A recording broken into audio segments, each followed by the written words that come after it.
Welcome to the Life and Times podcast.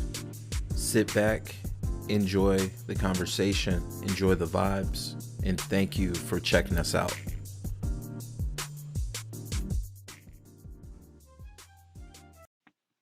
Dave, what up? Good afternoon. What's up, boss? Chilling, man, chilling. How you living? It's a wonderful afternoon. I'm off, so that's always a positive. But besides that, man, just enjoying another blessing, another blessed day. That's my perspective. Anytime you get another 24. I feel that. I got a question for you before Absolutely. we officially get started. All right. This is from an episode ago, last week. I've had some people ask already. Do you remember when I set Horace's car on fire that summer? I do remember that. It was right by the yard, right behind the dorm, right outside there. Yeah. Yeah, Uh, yeah, yeah, that was good times. yeah. I casually mentioned that, and then I didn't really give the full story. So Yes, I'm please, gonna tell please, the please people. expound. Yes, let's go ahead I'm and gonna do that. tell the people really quickly. All right, so stay away from Bacardi 151. It's, Will definitely be the moral it's of the story. inflammatory. But Yep. yeah, we had one of those big handles of 151, me and Snapper, Hmm. and I don't know if you were drinking with us, but I know we started drinking it and started experimenting with making drinks out of 151, which is crazy That's in the hot summer of Tuskegee, Alabama.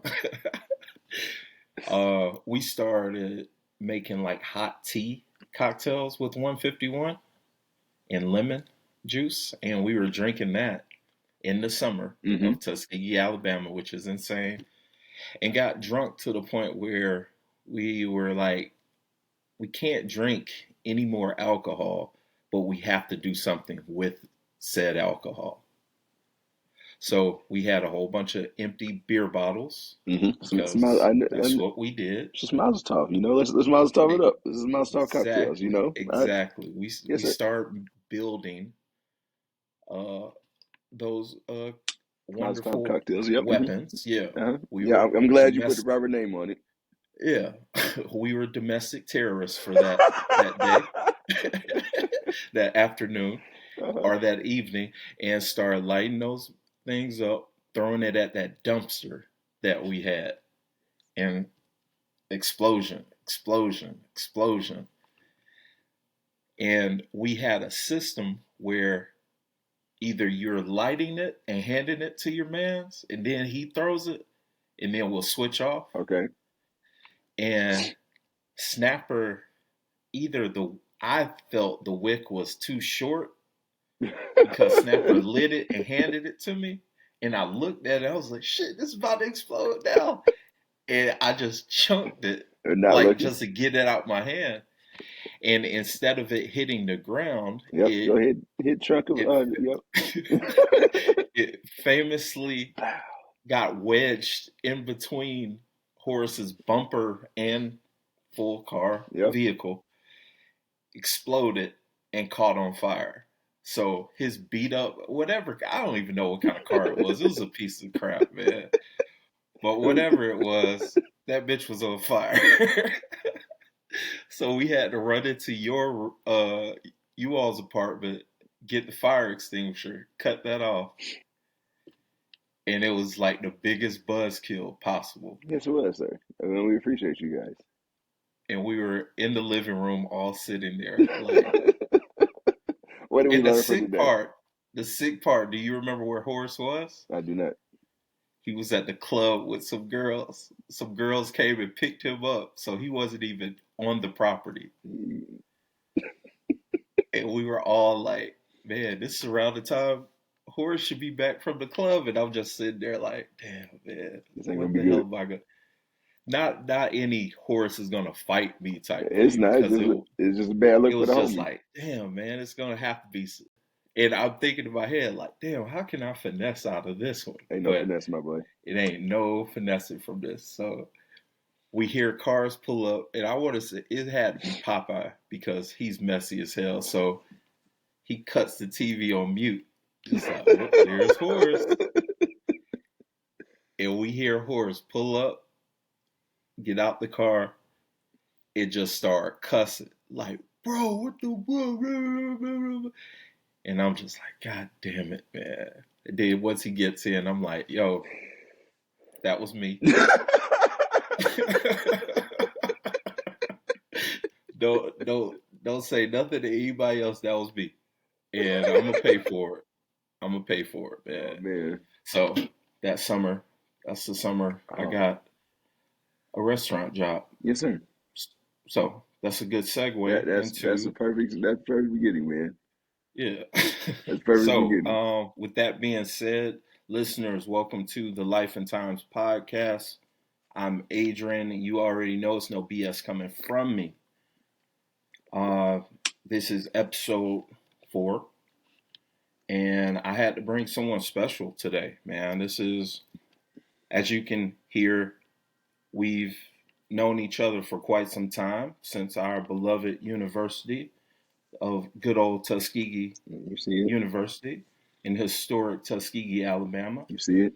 Um, this gentleman is not only I consider a brother, but one of the best men that I've ever known. Hell, he was the best man at my wedding, and I'm forever thankful for that. So, shout out to you. So, Dave, tell the people where they can find you. You can find me at David Sinclair _24 on Instagram, or at a fine dining establishment in Atlanta, Georgia. It's the only way I would like to leave it because don't want it to be Yeah, there flooded. we go. Got got Yeah, yeah, nah, got yeah, enough yeah. of that already. But if If you you're see him, you see him. that Say part, what's up, because he's great people.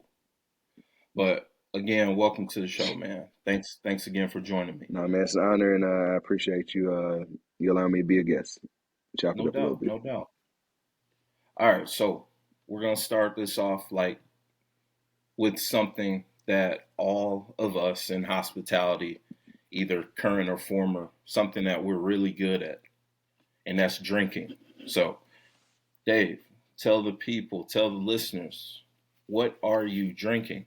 So, in honor of what's all coming up, if you work in hospitality, you have a fine appreciation, whether you work in an establishment that serves or caters to the more ethnic crowd and our Latina brothers and heritage. You know, Cinco de Okay, Mayo is a okay. huge day in the hospitality industry. So, with that in mind, we have tequila today.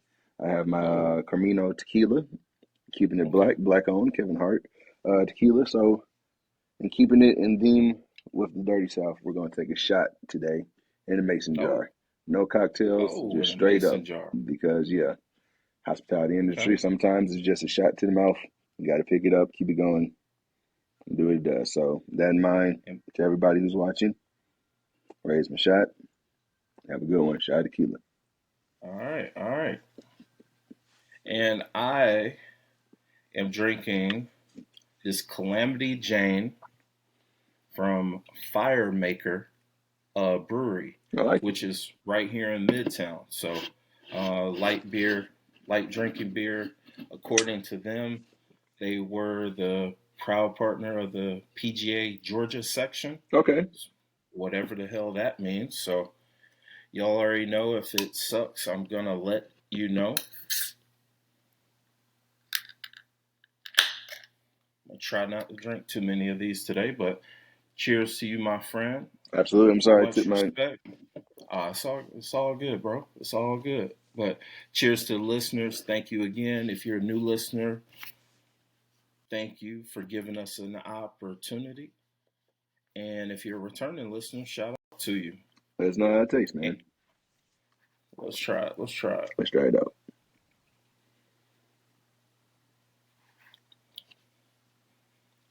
Yeah, it's like a light beer. I'm not gonna offend it and say it tastes like a Bud Light, but I mean it's one of those lager type. It It's might be good. it It's a might be good drinking beer. the Ravens koozie on it gives it a little bit more of a a wussified taste. You might water it down a little bit, the softness factor of that. Hey, shout out to Lamar. Shout out to Mom Dukes. Shout out to Lamar, shout out to Mom Getting Dukes. Excellent hey, representation, excellent demonstration of the power of self. I like it. saying Stand on your 10 toes, That's man. it. Stand 10 toes down. Never will hate it. But we can always pod about sports later, which Absolutely. we do. If you follow at Suplex Dinner Club, we do have a college football podcast, and that podcast is Dogs versus All Y'all. So shameless plug before we get into it. All right, so a few questions for you, Dave, that I asked all of our past guests, all of our three past guests. Number one, the first question for you, sir. Hmm. Growing up, what was your perception of hospitality workers? Um, a little bit older, I'll preface it by saying that. So, growing up, my perception of hospitality workers were people who weren't really established in a career path. They were more fluid or transient in between positions. It wasn't something that you chose as I want to do this for my living, for a profession. Hmm, So that was my kind of idea, just being really ignorant of the industry and oblivious to all that all the intricacies that go into it. Um, was my perception growing up. So that's that's that's very fair, and I could see where that is. If you didn't have anyone in your social circles or families that worked in a restaurant, that would definitely that's reasonable. So I like that answer. Okay, next question. And I think I know this one because I think I may have played a part in this. What was your first job in hospitality, Dave? my first job in hospitality was actually a serving job in Atlanta, Georgia. Hmm. Uh, very first foray into what the hospitality industry is. And as you said, you helped me usher me into that. I never served before and never understood anything about how restaurants work in real life or the art or the science behind service. So learned a lot, developed a lot, grew a lot. Definitely, definitely. And we're definitely going to talk about that growth for sure. But I always felt like, you know, that wasn't my first restaurant that I've worked for, but, you know, working in it and seeing like, man, I can capitalize on some of this stuff. I know you were looking for Yep, more of an income yep, increase sort of thing, and I was like, dude, this is a perfect little job. yep. So yeah, so thank God for that. All right, next and lastly, do you think that everyone should at least have one job in hospitality in their life or in the industry, and why? I do. Because what I've come to understand and know about the service industry or hospitality industry is that it reveals character, not only character of other people, but character of self. And Mm, I think everyone at some point in their life should have a firm understanding of self and how you respond, how you really process certain situations. And the hospitality industry introduces those to you in so many different ways. And because of that, I believe that that type of experience is invaluable. Um, and it is instrumental in helping people just have a cognitive understanding of not only their own boundaries, but the tolerance for other people's boundaries and the tolerance for other people's uh, sensitivities or character flaws, whatever, what have you. Um, mm, all those things can be encompassed in the service industry, uh, as well as just the all in all financial gain. It teaches you how to hustle. And that is just an education that goes far beyond what you can get at any other profession, I believe, because 80% of the money you make is going to be from hustle. The other yeah, 20% is going to be from the way you incorporate your character, incorporate your personality, finesse certain types of situations. But your grind, yeah, that's it right there, and it's self-driven. self Yeah, I driven. mean, it's not completely self-driven, but a lot of it is. Like Self you're the motivated. juice. You Yeah, are the engine you're behind it. the fuel behind this. Hmm. If you come in half cocked, pause, you're probably not going to make as much money Yeah, as absolutely. the person that's going all in, you know? Exactly. So that's definitely a good point, man. Definitely a good point. All right, so listeners, once again, I have my brother Dave as our guest for Life and Times today. Um, we met at our beloved university that Dave is representing. All day. I got my Georgia hat on, so I was already saying I gotta get some new Tuskegee merch because only thing I got a shirt and a sweatshirt. I gotta get a I normally don't wear hats, but The sweatshirt work. I'm going to the barber after this, so you You know. look good, bro. All right, thank you, man. Thank Absolutely. you. I Absolutely. appreciate that. All right, so back to Tuskegee, our beloved Tuskegee University. Now, you were fortunate to play, actually play. A lot of us can say we're on the football team, but you actually played. I was blessed. I was fortunate. Yeah, Like yeah. I think fortunate is a good word. 35, right? You were 35. Yes, 35. sir. Number 35. Yeah, Hey, this is my see, guy. My guy. see, My guy. My guy. I appreciate that. Did I not like that remember my number at all, brothers, but man. hey, I had a number. Hey, a numbers. I had a number. It ain't about the number. It's the guy on. I meant wearing that And guy. that You. I have a firm understanding of that now. So, but I've yes. seen plenty of dogs wearing 43, which is Facts. probably the ugliest number Facts. possible But at all levels of football. Number 43 is probably is that the ugliest number or what's the ugliest number? Or yeah. 46. 46 is What are ugly. we talking about? Offense or defense? I'm saying either, man. 46 on offense, you can. I mean, on defense, you can get away with that as a linebacker. I feel like you can pull that off. Mm, If you playing cornerback, yeah, mm. you poo. You did this bad. Yeah, you pie if you 48. If you What I'm playing saying, like cornerback and you're number 48, that, this probably ain't for that you. ain't it, man. That ain't it. Although, Oh, I mean, your boy up in Baltimore is 44. Ain't that Marlon's oh number? yeah, Marlon. Exactly. Yeah, That's Marlon. Marlon's number. See? Man, we about to get I Marlon mean, up out of hey, here, you see the man. correlation I made there, didn't you? Yeah. I like that. I like that. Shout out to That's two my shots for the day. Baltimore That's Ravens. two shots. That's two shots. But yes, sir. Yes, I All right, appreciate so that. yeah, back to Tuskegee though. Right. Back to Tuskegee. Like, why did you ultimately choose Tuskegee? I know you had other opportunities elsewhere. So why did you choose Tuskegee? I did. Actually, Tuskegee. I transferred to Tuskegee. Hmm. My first university that I attended was Wabash College in Crawfordsville, Indiana. Went there to play football. That was not a decision for me. So after a year, um, my family had just relocated down south anyway. So I wanted to be closer to them. Originally from Champaign, Illinois, started up in the Midwest, and I was looking at schools down south, and I came on a visit during that summer of '02 into '03, and visited Tuskegee University on a summer tour, and just like everyone else, if you've ever been there, I would say it's one of the most beautiful campuses in the entire collegiate universe because Facts. it is a historic, national historic site, first of all, so it is very well kept. But just the overwhelming sense of history and um, you can feel it, it's palpable. So walking on the Hmm. campus, I fell in love with the campus.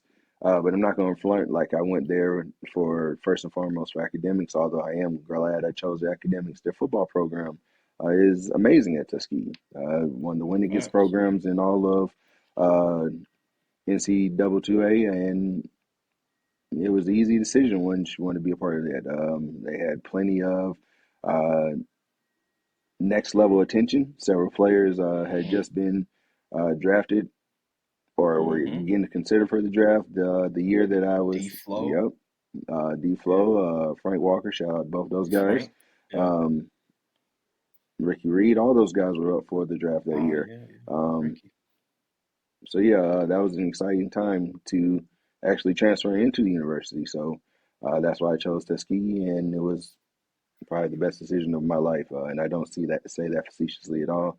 Um, Yes, sir. wonderful, wonderful decision. Man, it's something that I like to call the Tuskegee experience, right? Absolutely, absolutely. If you know type situation, people ask about Tuskegee or attending an HBCU, and Hmm. I'm like, no, I attended Tuskegee University, and I definitely got the Tuskegee experience. What how would you describe the Tuskegee experience? Part of I feel like the whole purpose of college is to um, teach one or help someone identify who they are and their Mm, purpose and their design or their direction that they want to carry out for their life. It sets a foundation and a framework for which to build upon.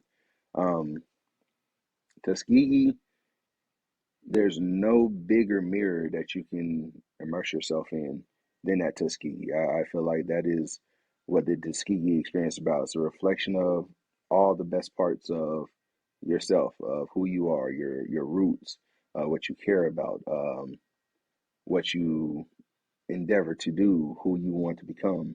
Um, that is what the Tuskegee experience is. It amplifies all those parts of you.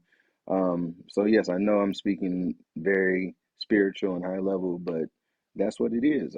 It's not something that can just be described as a word or can be characterized in a phrase. It's something that has to be lived, and once you live it, it changes you.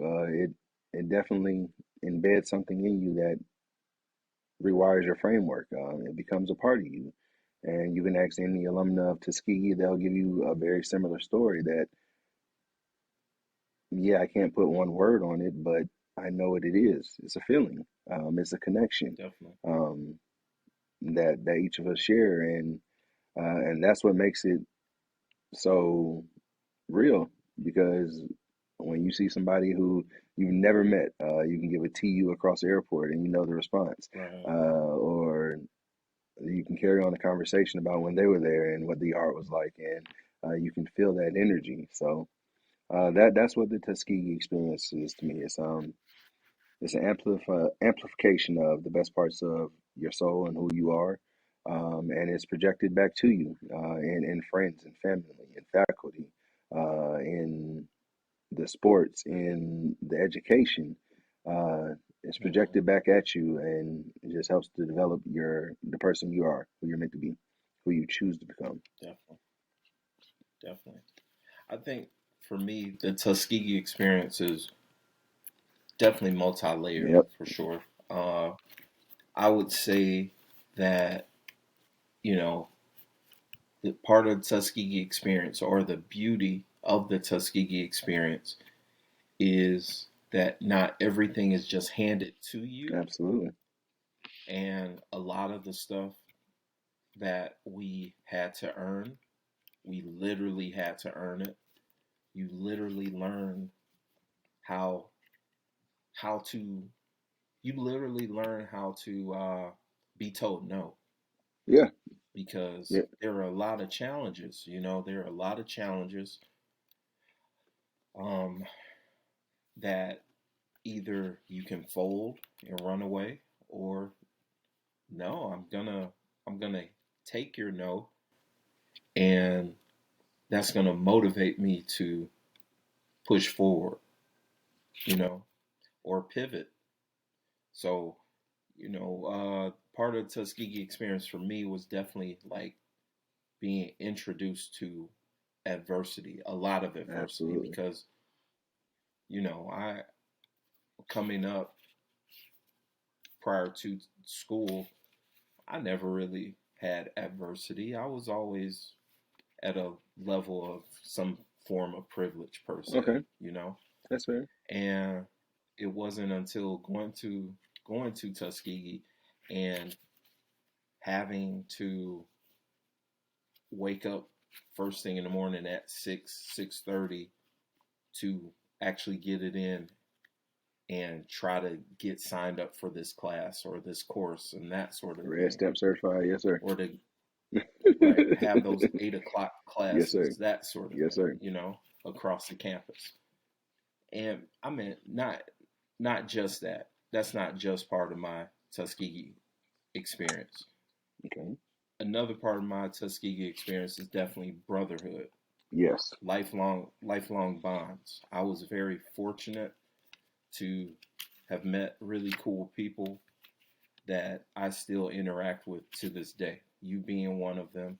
Uh, Shout out to our organization. Shout out to those guys, those good fellas over there, Absolutely. Those ladies and as well. the ladies as well. Definitely, definitely. I know Charlotte and Dominique would probably have cussed me out if we didn't mention them. Shout out to all my ladies. And All my yeah, for sisters. sure, Please excuse us. Please excuse us. We are sisters, absolutely they, out of line to our sisters. Good afternoon. Good sisters. afternoon, There you ladies. go. There you go. And then the last part of Tuskegee experience for me is, like you said, that sense of legacy. Like my grandfather went to Tuskegee University. I know where his dorm Okay. was. I'm familiar with it. Like I always wanted to go to Right. Tuskegee. I had other interests, I had other offers, but Tuskegee is where I had to go in my mind and in my heart. So it's those things for sure that pretty much summarize my Tuskegee Okay. experience. Now, on the opposite end of those experiences, that's not a shared experience amongst all people that go to True. Tuskegee. After that first year, I would always say, "Hey, after your freshman year, you quickly determine like, yo, this is for me. Tuskegee is for me, or I gotta get the hell out of there." Right. Some people, some people hated being there. Right. I didn't see why. I didn't understand why, but some people didn't like it, man. So, and part of that, the reasons why they didn't like it were perceived Right. struggles and some admitted struggles. At least we can be honest and forthcoming when it came to certain things about that school compared to other Ve- universities, compared to other situations that we felt they were a step behind on. Right. So when it comes to perceived struggles compared to PWIs or predominantly white Mm-hmm. institutions, for any listeners wondering, um, what are your thoughts with that, Dave? Like, what are your thoughts on those perceived differences So or struggles more? some of them are um, deserved. Some of the perceptions, but others are a lot more contrived, I would say. And I think it's two part. The perceptions that's been I feel like observed are um, in comparison, the facilities of HBCUs are often criticized in relation to PWIs as being a little bit less than.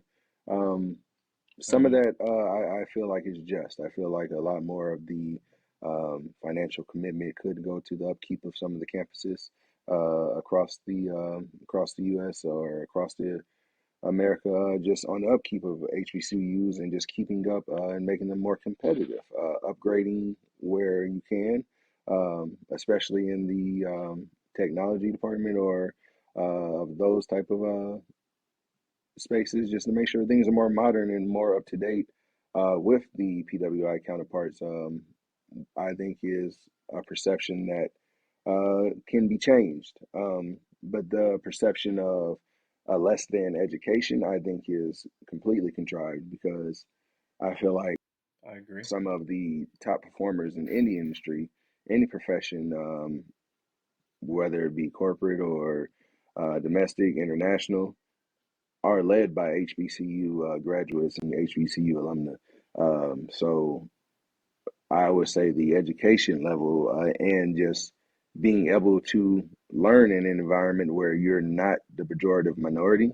Um, Mm-hmm. I feel like again, just goes a long way to increasing that because when you're learning amongst your peers, um, I feel like you just have a different experience than what you would. So yeah, I think that Definitely. perception of the education is a false one, a less than education.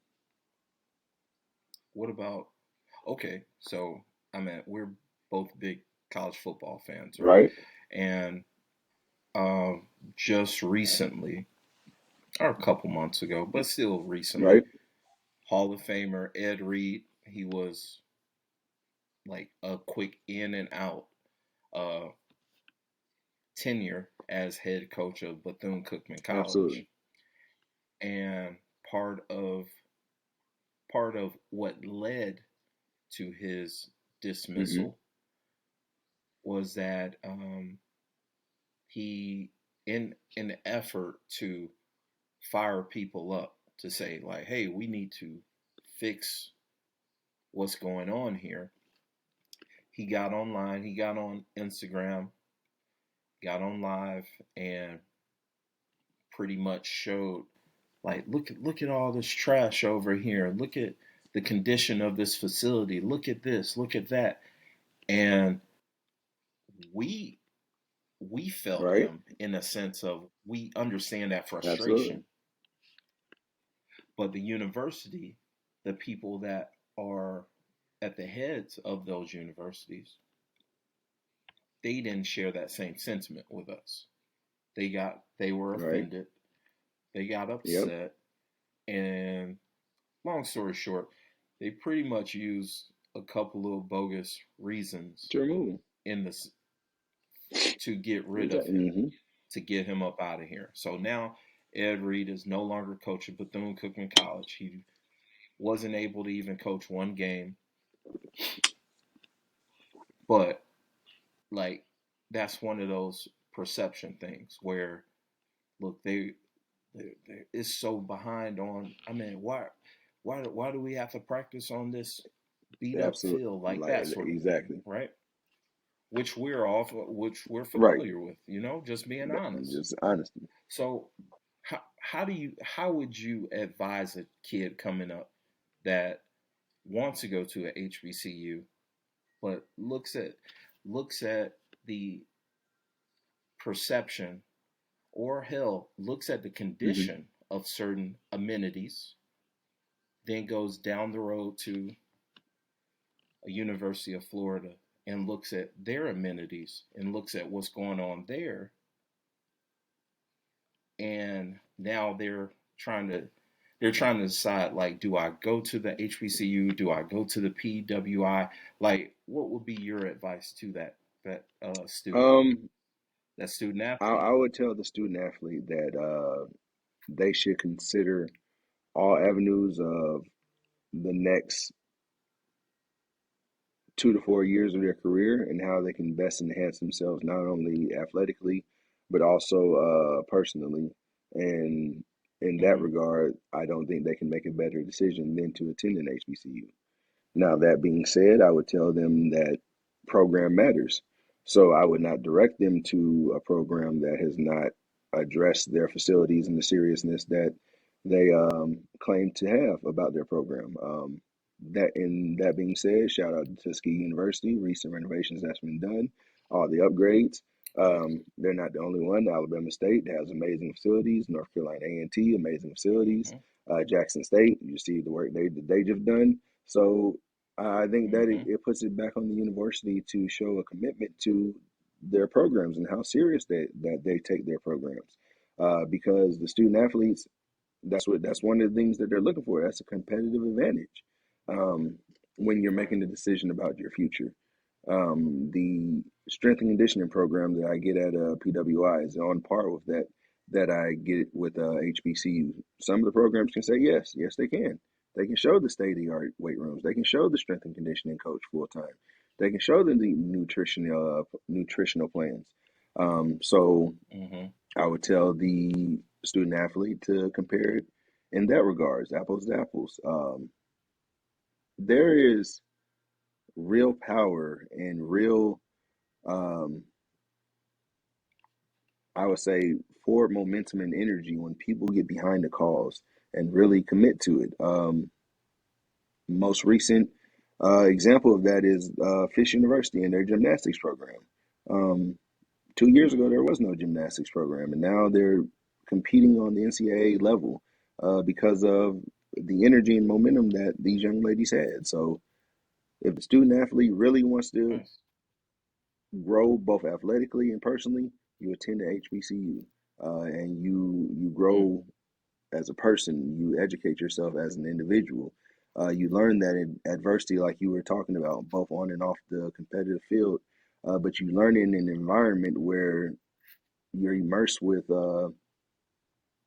people who look like you, and you get to grow in a space where it's okay to be vulnerable at certain points. You don't have to uh, consciously or subconsciously have to deal with the mental hurdles of being a minority all the time. We don't put enough, I think, value in that when you are a minority, you do have to govern yourself in a different manner, no matter how long you've been in a which relationship with someone. which It is like bogus. it just is. I mean, that is the society we live in, and it's slowly changing. So I don't want to get on here and Hmm. jump on that soapbox, but I do want to point Right. out and highlight that there's a benefit to that at HBCU. To have that shared Definitely. experience with somebody who comes from a background that is very similar to yours or close to it is rewarding, and it drives a brotherhood that you get to share. But yes, that would be my advice to the student athletes to definitely consider all aspects of it and judge it accordingly. Whether it be HBCU or PWI, judge it accordingly. Big names are cool, but Definitely. also understanding that I can get the same value of education, same value of athletic training at the HBCU and still reach my destination. A lot to be said about that. Definitely. Now, I don't know if I even told you this, but recently, my wife and myself, we took my little sister Julia, who's a junior in Hmm. high school, and our niece Soya, who's a sophomore in Hmm. high school. We took them on a couple campus Okay. tours, and one of the schools was Spelman. Now, my mom is she graduated from Shout out to Spelman. Spelman. She's all about Right. Spelman. Yeah, shout out to those wonderful women. Um, and obviously, my mom wants my little sister to go to Right. Spelman. So we take them on a campus tour, and I'll be honest, it was a little underwhelming. I'm not gonna fully blame it on the tour guide because it was raining outside, so it was already like we're trying to keep it moving type Hmm. situation where and the way that I described it, even though we did walk the campus, which is a beautiful campus, it our tour pretty much consisted of this building is this building is that. Y'all have any questions? Let's move. Like again, it was raining, so I'm not gonna just tear that young lady Okay. down because she's trying to be functional in adverse weather, right? Um, the only facility that we really did walk inside was their gym, which was really nice. We did walk inside the Okay. chapel also, which was cool. But other than that, we didn't really speak to any professionals in there. We didn't really get the chance to speak to any students other than our guide. So um, that kind of left the feeling as being Yeah, underwhelming. exactly. Because if it's You underwhelming for know. me, I know for kids Right. these days, not to sound like an old man, but if you don't have kids these days attention, you You don't you have don't have it it, right? there. So later that day, we actually went to SCAD, which is Savannah College of Art Hmm. and Design. Now, that experience was complete opposite. Now, It was all Right. indoors for the most part, and we got to tour everything. But we actually were able to speak to some people of importance. Hell, we walked in onto a classroom. It was a weird little improv class, but It was a classroom, nonetheless, it folks. Like, was yeah. that experience, right? So when I want to say we were going to lunch or going to dinner afterwards, and I asked my little sister. I said, "Hey, what did you think of the two schools we went to Hmm. today?" Because we wound up going to Emory and Georgia Tech the next day. But anyway, I asked her, "What did you think?" Or more specifically, what did you think of Right. Spelman? And my little sister was like Hmm. unimpressed. She said, "I'm not really. I don't know." And I said, well, it's a beautiful. I mean, it's a beautiful institution, has a great legacy. I think you Could have should said it. at least be Right. open to it, and not just summarize that university to that one visit. And I had to tell my mom that because again, my mom All the way was in, locked in. really, yeah, Mom Dukes wants That's where I her want to be there. at. So I said, yeah. So I told her, I said, look, I think I think you're gonna have to take her like as a self-guided tour Right because now. you went there, you know exactly Yeah. what's what and where's whatever.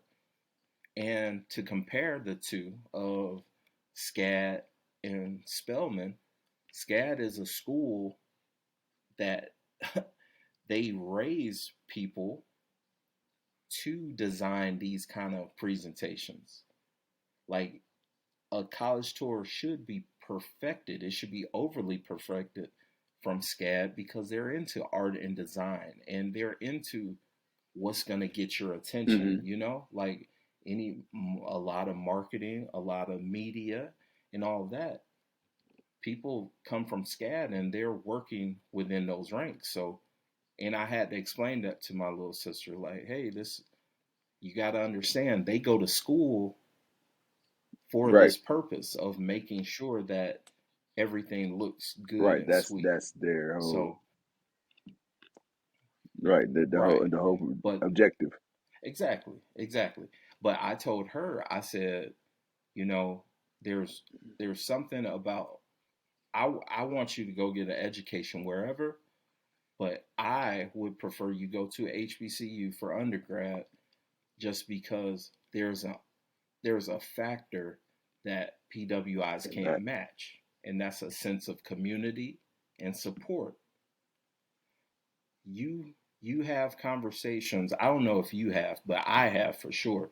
I've had conversations with other black people who went to Hmm. PWIs and didn't have a HBCU experience, and their experience with college That's different. is Completely completely different. different.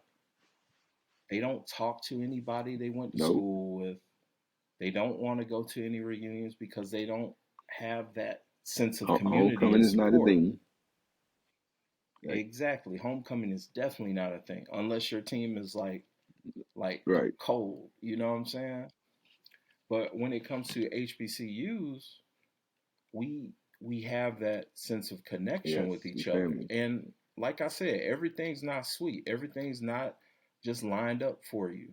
But at the very least, you get to experience so many different kinds of black Yes. people. And it is something about uh, giving you that kind of confidence to be able to see is so many different types of black people. I can be comfortable. I can be me, for the most Yeah, part. no, that's true. That's facts. I agree. I 100% agree. I 100% agree with everything you just said because I feel like that is what I've been trying to expound upon is that at HBCU you get to be you, whomever that is. Like you get introduced to you. You don't have to uh, really put on for anything else. Right. You're not dealing, you're dealing with less micro Absolutely. aggressions. You're not. you're not pitter patting or playing, playing around with who you are to cater to a type E- of person or make them feel Even comfortable, right, and you even know? more than that, if you don't even know who you are yet at HBCU, it Right. helps you to have an environment where you can discover that in its purest form. That's a fact. So yes, I agree with That's everything, all of that. that's that's a fact. All right, so next thing I want to talk about, man, is or something that you brought to the table, and I appreciate that. Uh, Personal growth while working in the industry. So, like, looking at yourself, looking Hmm. at the mirror. Can can you describe yourself like pre hospitality? Uh, Pretty self-unaware. I would say is at the top Okay. of it. In what Um, sense? Possibly just not being able to pick up on context clues. I was more so um, self-absorbed into in every environment. How does this really come out to benefit me in all aspects, and not really concerned, I would say, or really focused on the needs or the desires of anyone else besides myself. I was pretty young-minded, still a good person, quote unquote, but For sure. not somebody who just went out of their way for anything. I, Mm, I feel like okay. one of the biggest benefits of the service industry is teaching you humility. So yeah, Definitely. I think that is something that comes with it. It teaches you um, how to really tap into other people's worlds or their perspective of things. I like that. Would you attribute lessons or influence with those changes or your development? I would say more so lessons. Um, and I only say it because the influence part of it is kind of regulated to the people you're around. Some folks uh, you might not want to be influenced by, but you hang out with them because that's cool for the moment. So I wouldn't say that that is the strongest of influence or the most positive factors, but definitely the lessons you learn. Um, Sometimes that even when you give your best, you don't receive the best reward. I think that is the biggest lesson. You can go out of your way for Yeah, a definitely. table, know you're giving them A1 5-star service, and then they hit you with that good verbal. Oh man, I appreciate it. You're the best, and slide you that cool $10. It's a hard lesson to learn. It's a hard pill right now to swallow. I think that is invaluable and something that can't be really explained. It has to be experienced because that range of emotions that you go through from something like that Hmm. definitely, I would say, shapes the psyche if nothing else, but also helps you to learn. So the lessons uh, would be the biggest motivating factor or the biggest factor I think that you would take away from I serving. feel that. And then when it comes to that tip or gratuity or whatnot, like people don't people don't take into account that we have to we have to pay out other Man, coworkers for certain things. Like that's completely off of the spectrum for a lot of people who've never worked and in a man, restaurant. And even though I still say it's super shady and bogus, but that is the reality of it, where a portion of what I'm making, I have to give it, to other people. absolutely, bruh. It, That's I don't crazy, even want to man. get into it because it is a soapbox you can go off on a tangent about. But yes, just the Oh, definitely. just being unaware of how your tip or your lack of affects just not only the person, the server who's serving you your food, it affects that whole operation. So yeah, yeah, I'm basically paying for you to come out to eat. Appreciate you. Man, I remember. Man, I'm trying. I remember.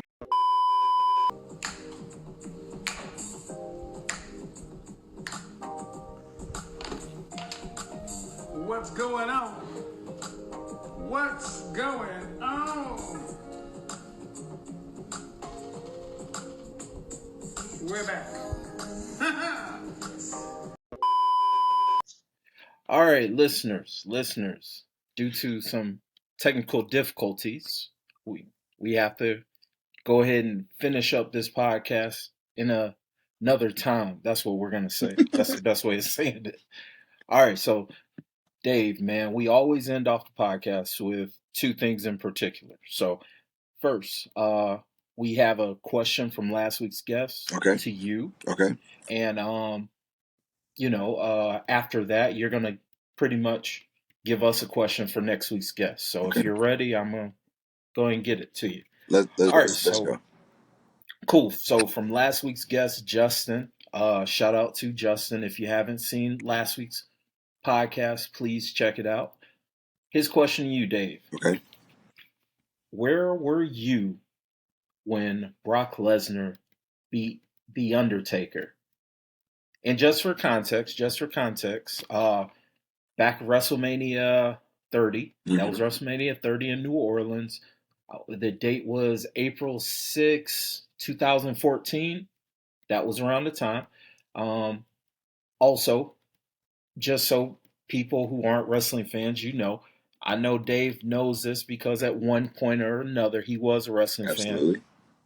The Undertaker, uh, the legendary Undertaker, Legendary. had, yes sir, he had a streak where it was 21 straight WrestleManias where he went out on top. So Absolutely. man was undefeated for 21 straight WrestleManias, and then Brock Lesnar came and beat the streak. So Dave, answer your question, where were you when Brock beat the streak? All right. So in order to capture and then give you the best context, I would need you to help me Okay. recapture the year. So what year was this when this happened? This was 2014. 2014. All right, 2014. 2014. WrestleMania 2014. That always happens around April, May. So I can say Yep. for certain, I was probably knee deep in diapers at that time because my middle child Jordan is was born February 28th, 2014. So definitely, Definitely. definitely know that was going on during that time frame. So I unfortunately missed Undertaker lose, which I'm not too heartbroken about because, like you said, Right. the legendary Undertaker, one of the icons of pro wrestling. Long live Definitely. the Undertaker. Shout out to Definitely. Palmer Definitely. too. Real heads know. Good call. Good deep dive. I like that. That's bonus Yes, points sir. there. Yes, sir. But yeah, you were wrestling. I mean, you were wrestling diapers Yeah, at that point. absolutely. Yeah. So shout out to the young ones. You got a good little squad on your hands. So Appreciate you, sir. yeah, yeah. But I mean, you were growing up the same time I was, where we remember Undertaker and him being undefeated at WrestleMania was a big That thing. was the thing. Yeah, streaks are made to be broken, so who should beat it but Brock Lesnar, in my opinion, because I love Brock. So Uh, Debatable. I, I would say hey, Shawn Michaels.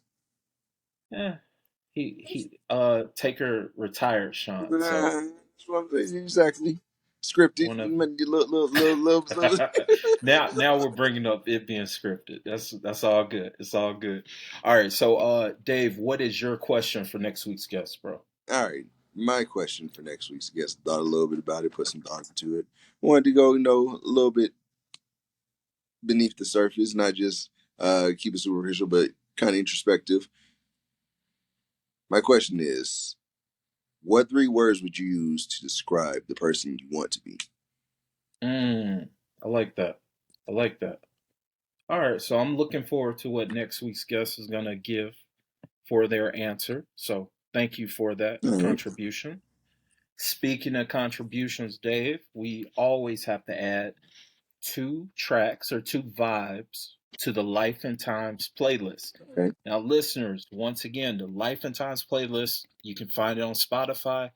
All it is a curated list of songs and vibes brought to you by the host, Adrian, and the weekly guests that join us. So, Dave, what two songs are you adding to the playlist? All right.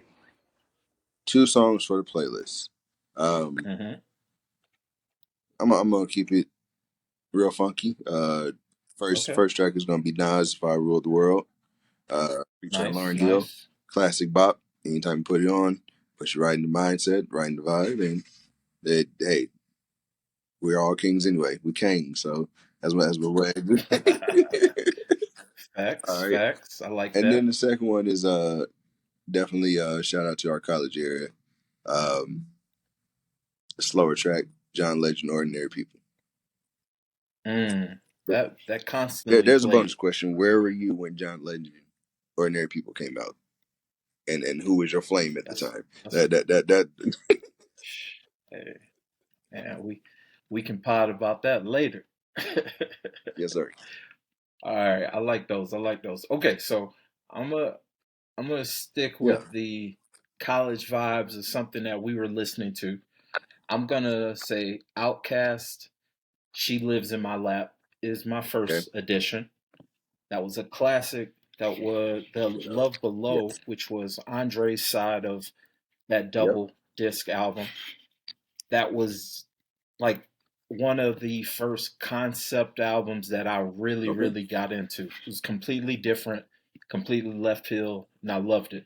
Hell, I did a term paper on it, so where I broke down the meaning of "She Lives in My Lap." Okay. So that's one of them. I'm always gonna support the good brother Second, Andre. Like definitely no doubt. Shout out to Andre love 3000. it. Have you Love the seen flute. him Love the flute. recently? I love my man doing him. Andre don't care nothing about none of that. He looks None about happy none and of that. free, man. That should be Happy a and college free. course. The intelligence of Andre 3000. The untapped genius of Andre 3000.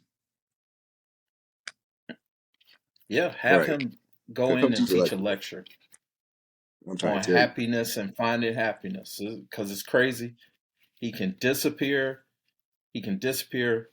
You can find him I in was gonna say Manhattan playing a Tokyo's the flute dopest or one. Tokyo playing a Like flute. it's Tokyo, that's dope. Mm-hmm.